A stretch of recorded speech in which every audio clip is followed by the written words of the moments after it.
우리는 사회인이고 그동안 이런 장기적인 유연성 훈련이 많이 안 되어 있는 아재들입니다. 아재들.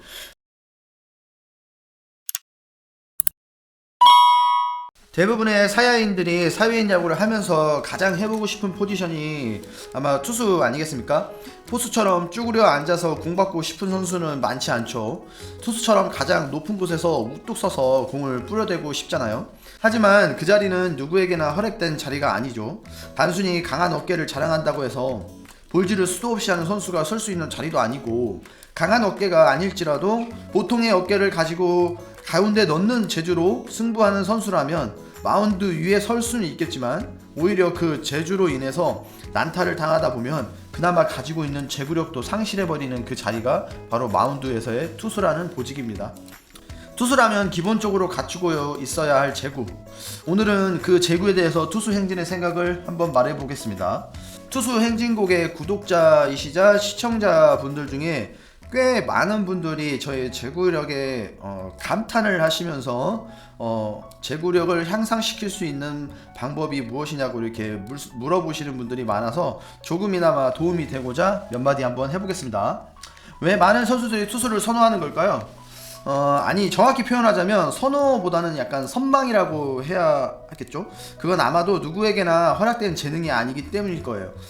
단순히 공이 빠르기 때문에 투수라고 한다면 그건 투수라고도 할 수 있겠죠. 하지만 저는 조금 다릅니다. 단순히 공이 빠르다고 해서 투수가 아니죠. 투수가 될 수 있는 여러 가지 기준이 있고 또 다양한 조건들이 있습니다. 그렇다고 이러한 다양한 조건들을 다 만족시키면서까지 투수를 찾아야 한다면 그건 아마도 하늘의 별 따기일 것입니다. 투수 행진이 그래도 사회인 야구에서 투수라는 자리에서 공을 던지기 위해서 필요한 그 첫 번째 조건이 있다면 그건 바로 여러분들도 동의할 제구입니다. 강력한 구위를 자랑하는 어깨를 가졌지만 스트라이크를 던질 수 없는 선수보다는 밋밋한 구위라 할지라도 스트라이크에 던질 수 있는 선수라면 그것이 사회인 야구에서의 투수일 것이에요. 그 안에서 레벨을 가릴 때 가리더라도 그래도 마운드에 올라야 한다면 강력한 구위에 볼질하는 선수보단 안정적인 제구의 선수를 올릴 것이기 때문이죠. 제구 어렵죠. 어렵습니다. 제구를 잡는 데는 사람마다 다양한 조건들이 필요합니다. 통념상 사회인 야구에서 제구라 하면 가운데 스트라이크를 넣을 수 있는 힘이라고 하지만 저는 그렇게 생각하지 않고 좀 더 타이트하게 말하면 자신이 던질 수 있는 곳 또는 포수가 원하는 위치에 던질 수 있는 능력이라고 저는 정의를 하겠습니다. 그러나 이 정도의 레벨은 프로급에서의 이야기이고 프로에서조차 자신이 던지고 싶은 위치에 넣지 못하는 투수들이 허다하잖아요. 오늘은 그 사회인 야구에서 사회인의 레벨에서 이 가운데에 넣는 바로 이 가운데라도 넣을 수 있는 스트라이크를 넣을 수 있는 이 제구에 대해서 이야기해 보겠습니다. 저도 이 주제로 영상을 만들면서 조금 깊게 생각을 해보았어요. 사실 제 주변에 많은 분들이 쌩 비추리면서 어떻게 하면 그렇게 잘 던질 수 있냐, 즉 제구가 좋냐 라고 물어보시면 저는 정말 솔직하게 그 부분에 대해서 정말 깊게 생각을 해본 적이 없어요. 그냥 허물없이 지내는 지인분들한테는 우스갯소리로 타고나야죠 하면서 되려 그냥 더 이상의 말을 이어가지 않으려고 합니다. 제가 어떻게 설명을 하거나 가르친다 하더라도 크게 달라질 게 없을 거라는 걸 알기 때문이죠. 솔직히 정말 타고난 부분이 많은 부분 차지하는 건 맞아요. 그렇다고 정말 타고난 부분만 있느냐? 꼭 그렇지만도 않습니다. 투수만큼 움직임이 그렇게 많지 않으면서 단순하게 똑같은 반복적인 행동을 하는 보직도 없으니까요. 그래도 제가 타고난 부분을 제외하고 어떻게 제구력을 유지할 수 있는 요인들이 무엇이 있을까 한번 생각을 해봤어요. 이건 어디까지나 제가 저를 생각했을 때 제가 제 자신에게 행진, 너는 왜 제구가 괜찮은 거지? 라는 물음에 제 스스로가 이래서인가? 라는 스스로의 답변이기 때문에 절대적인 것은 아니라는 점 이해해 주셨으면 좋겠고요. 이걸로 정말 예민하게 받아들이지 않았으면 합니다. 총 3편의 시리즈로 말씀을 드려볼까 하는데요. 오늘은 그 첫 번째로 스트라이드와 디딤발이란 주제로 한번 말씀드려 보겠습니다. 기술에 관련된 부분은 사실 제가 꺼내서 여러분들에게 코칭을 할 수 있는 권한 밖의 주제인 것 같기도 하는데 이런 기술적인 부분은 레슨장에서 레슨 받으시면서 많이 배우실 겁니다. 저는 예전에 시청자분이 레슨 레슨을 받았냐라는 질문에 피칭에 관해서는 레슨을 받아본 적이 없다라고 이렇게 말씀드렸었는데, 그래서 기술을 쓰는 데 있어서 배운 게 없기 때문에 그 어떠한 레슨을 여러분들한테 가르쳐 드린다는 것 자체가 조금 주제넘는 짓 같기도 하고요. 투구를 하기 위한 메커니즘은 레슨장에서 몸으로 익히는 것이 훨씬 더 효율적이라고 생각이 듭니다. 그럼에도 불구하고 행진이 개인적으로 기술적인 부분에서 말씀드린 얘기가 바로 이 스트라이드와 디딤발입니다. 그 첫 번째로 스트라이드를 길게 가져가지 말라입니다. 스트라이드가 뭔지 다들 아시죠? 쉽게 말해서 투수의 보폭이죠. 즉 투수판에서 투수가 투구시 발을 디디는 그 길이를 말하는 겁니다. 저는 개인적으로 이 보폭의 길이가 어느 정도 적정한 보폭이 있는데, 평소 자신이 노멀하게 보폭이 약 5족장이라고 치면 이 족장에서 반에서 한 족장 정도 더 길게 가져간다면 구위나 구속은 어느 정도 상승한다고 생각합니다. 하지만 그만큼 제구 잡기가 어렵다고 생각이 들어요. 그만큼 상체가 넘어오는 시간이 길어진다는 의미죠. 이 말은 상체가 넘어오는 속도가 더 빨라져야 한다는 의미이기도 해요. 상체가 넘어오는 속도가 빨라지면 자연스럽게 구위와 구속이 오를 테고요. 반대로 노멀한 족장이 5족장이라고 한다면 이 족장보다 반에서 반 족장을 덜 나간다고 하면 구위는 떨어질지언정 제구는 좀 더 편하게 잡을 수 있을 거예요. 평소 캐치볼 하는 보폭의 길이와 가까워질수록 던지기 편한 것처럼요. 즉 보폭과 구위의 관계는 정비례합니다. 그리고 제구와는 반비례일 수 있습니다. 그러면 레슨장에서 가르쳐주는 투수의 보폭을 넓게 가져가라는 말이 거짓말인가? 그렇지 않습니다. 이건 진짜 맞는 말이고 정답입니다. MLB의 린스컴처럼 너무 과하게 가져가는 건 저도 이상적이지 않다고 생각은 합니다.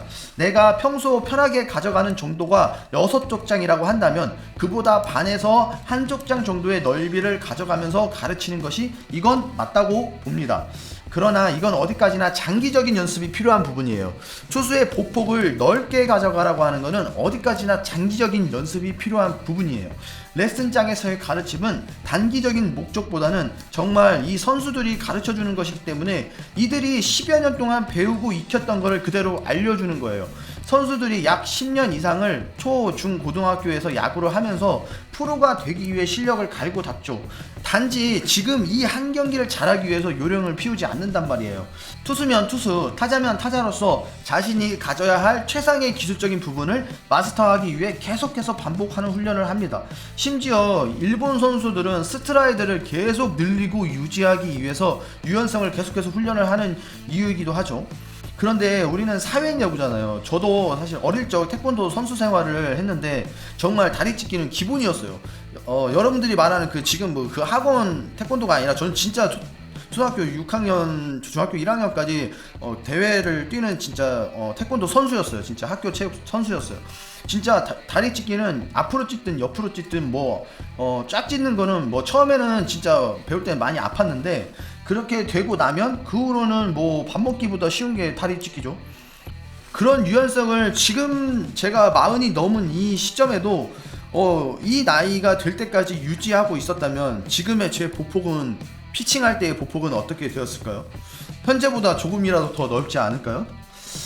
즉 우리는 사회인이고 그동안 이런 장기적인 유연성 훈련이 많이 안 되어 있는 아재들입니다. 아재들. 그런데 그런 아재들이 갑자기 투수의 스트라이드를 보폭을 넓게 가져가라? 저는 이거 그냥 그렇게 쉽게 생각하지 않습니다. 그래서 이건 어느 정도 장기적인 훈련법이 필요해요. 그래서 저는 평소에는 캐치볼 10분 정도 한다면 그 후로 최대한 보폭을 넓혀서 던지는 연습 투구를 한 20개 정도 해요. 정말로. 실제로도 보폭을 되게 넓게 가져가려고 스트레칭을 많이 한다거나 그러진 않는데, 캐치볼 할 때만큼이라도 최대한 보폭을 넓게 던지려고 노력을 해요. 그런데 절대 실전 게임 들어가서는 이걸 의식하지 않습니다. 연습은 의식을 하면서 보폭을 평소보다 살짝 길게 가져가되, 실전에서는 의식을 절대 하지 않고 평소대로 던져요. 진짜예요. 절대 의식하지 않아요. 절대적인 제구를 위해서 평소보다 반쪽장을 더 안 벌리는 이유예요. 물론 제가 다리가 짧습니다. 그래서 마치 하체를 전혀 안 쓰는 것처럼 보일 수 있어요. 그런데 하체를 안 쓰고 어떻게 전진하는 투구를 할 수가 있겠습니까? 다만 하체의 힘을 더 쓰고 덜 쓰고 해서 스트라이드를 길게 가져가느냐 안 가져가느냐의 차이인 것이죠. 여러분들이 다시 한번 이 영상을 정지하고 제 투구하는 영상들을 한번 잘 유심히 보세요. 제가 스트라이드를 상당히 뒷발로 차면서 많이 가져가지 않는다라는 걸 아실 거예요. 평소에 제가 캐치볼 하는 게 한 4족장에서 5족장 정도 벌리면서 캐치볼 하다가 이제 마운드에 진짜 올라가야 되는 순간이 오면 5족장 이상 넓히면서 피칭을 하지만 실질적으로는 제가 더 넓힐 수 있는 건 6족장 이상도 넓힐 수가 있죠. 7족장은 조금 무리더라고요. 그러니까 6족장까지는 제가 힘을 쓰면서 차면서 나갈 수 있어요. 하지만 그렇게 하게 되면 그거는 제구력을 하는 데 있어서 이 하체에 너무 신경을 쓰다 보니까 상체의 메커니즘 자체를 무너뜨릴 수가 있는 거죠. 그래서 연습을 할 때는 5족장 반 이상을 하려고 노력은 하지만 실질적으로 마운드에 섰을 때는 제가 가장 편안한 족장을 이용해서 던져요. 레슨장에서 말하는 그 족장을 넓이를 넓게 가져가지 말라 이게 아니고 연습은 넓게 가져가는 것을 하되 실전에서 던질 때는 내가 평소에 연습했던 그거를 기준으로 삼아서 최대한 편하게 던져라. 편하게 던져야지만이 하체에 더 이상 신경 쓰지 않고 던질 수 있다. 두 번째로는 디딤발, 왼발의 고정입니다.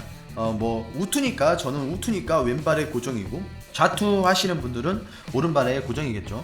이거 정말 안 좋은 분들 굉장히 많습니다. 왼발이 디딜 때 저는 최대한 무릎을 비롯해서 발과 발목이 바깥쪽으로 안 틀어지게 하려고 정말 노력을 하거든요. 지금은 그걸 의식하느냐고 한다면 절대 의식하지 않아요. 이제는 완전히 몸에 배어버렸으니까. 제가 던지는 투구 영상을 보면 앞서 말씀드린 스트라이드도 그렇게 길지 않다는 걸 알 수가 있겠지만 또한 왼발이 상당히 고정이 잘 되어 있다는 걸 알 수 있어요. 이 디딤발 왼발이 흔들려 버리면 아무리 제가 릴리스 포인트를 정확히 놓는다 해도 손은 제대로 놓는다 할지라도 왼발이 버텨주지 못하기 때문에 릴리스가 계속 흔들리게 됩니다. 디딤발을 바깥쪽으로 계속 벌어지게 던지면 무릎에 영향도 많이 가고 그로 인해서 구위도 떨어지게 돼요. 그래서 연습하실 때 무릎과 발목을 최대한 안 벌리게 하려고 연습하는 게 좋습니다. 의식하면서 연습할 때는 발을 홈플레이트와 일자로 놓는다라는 생각보다 오히려 우타자 쪽으로 발가락이 향하게끔 발을 놓으면 공을 던질 때 왼발이 버텨주기도 하면서 또 회전 시 바깥쪽으로 빠지는 걸 방지해 주기도 해요. 저는 기술적인 부분에서 이 두 가지만이라도 연습을 하면 하체의 버팀은 어느 정도 개선되리라고 생각합니다.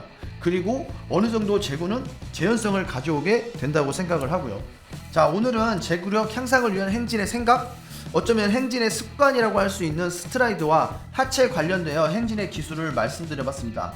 스트라이드와 디딤발로 너무 길어졌는데요. 다음 시간에는 하체, 어깨, 심장, 멘탈 이 4가지 부분을 가지고 얘기해 보도록 하겠고요. 이 편에서는 하체와 어깨에 관련돼서 한번 얘기해 보도록 하겠습니다. 제가 마지막으로 이게 비유가 적절한지 모르겠는데 가끔 우리 아이들하고 제가 싱싱카를 타요. 싱싱카를 같이 타곤 하는데 그때 저는 왼발을 싱싱카 판에 올리고 오른발로 차면서 속도를 냅니다. 오른발 잡이라서 그렇다고들 하는데 의외로 오른발 잡이인데 왼발로 땅을 차고 오른발로 싱싱카 판에 대고 타시는 분들이 정말 많아요. 진짜 심심치 않게 봅니다. 제가 이걸 왜 마지막으로 말씀드리냐면 그만큼 투구할 때의 메커니즘, 이 하체의 중심 이동, 차고 나가는 이 중심 이동과 왼발이 이 오른발이 차고 나갔을 때의 힘을 버텨주느냐 못 버텨주느냐 그거를 쉽게 이해할 수 있는 하나의 현상이라고 볼 수 있어요. 오른발로 차고 왼발로 버텨주고 오른발로 차고 왼발로 버텨주고. 자, 근데 이걸 반대로 생각을 해봐요. 싱싱카를 어떤 분 타시는 분들이 있는데 오른발 잡이인데 왼발로 차고 오른발로 버텨요. 왼발로 차고 오른발로 버틴단 말이에요. 근데 이분이 마운드에 가서는 오른발로 차고 왼발로 버텨요. 어색하겠죠? 네. 연습을 한다, 싱싱카로 연습을 한다 쳐더라도 이런 분들이 있으면 한번 바꿔보세요. 내가 오른발 잡이인데 왼발로 발로 차고 오른발로 디디면서 싱싱카를 타나? 이런 분들이 있다면 차라리 연습 삼아서 오른발로 차고 왼발로 싱싱카를 버티고, 오른발로 차고 왼발로 싱싱카를 버티고, 이렇게 한번 연습을 해보시고 해보는 게 좋을 것 같습니다. 이거 영상 끝나고 분명히 싱싱카 한번 타보시는 분들도 있을 거야. 네, 구독과 좋아요 한번 눌러주시고요. 네, 다음 시간에 2편으로 또 뵙도록 하겠습니다. 감사합니다. 투수 행진이었습니다.